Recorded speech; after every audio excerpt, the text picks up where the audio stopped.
se jmenuji Pavel Moric. Já jsem Honza Hárovník. A já vás naučím, jak žít a tvořit a jak být úplně v pohodě. A jak vydělávat peníze. Ale to chceš udělat? Já jsem o tom ani nechci myšlet. Já mám zaručený typy. Já žádný.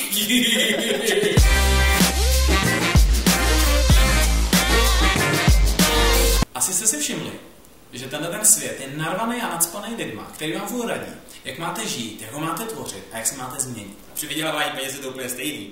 Je tady spousta radilků a firem, který vás zaručeně naučí to, jak ty peníze vydělat. Když výjimkou silná, která tě zaručeně vysvobodí z ní, že bez práce nejsou koláče.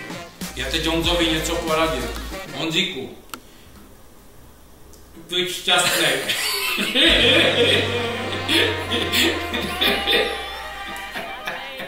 Jestli jsi student, tak určitě řešíš otázku, co budeš dělat po škole. No a jestli už pracuješ, tak je tady jedna velmi zásadní otázka. V té práci buduješ svůj sen, anebo buduješ sen někomu jinému?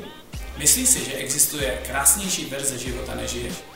To, co právě teď děláš, do čeho věnuješ svoje úsilí, je to něco, co tě opravdu baví?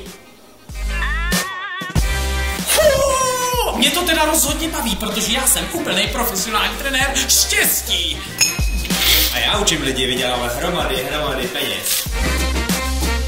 Velkou část svého krásného života jsem věnoval vychováváním šampionů a mistrů světa. Mám spoustu volného času na svoje koníčky.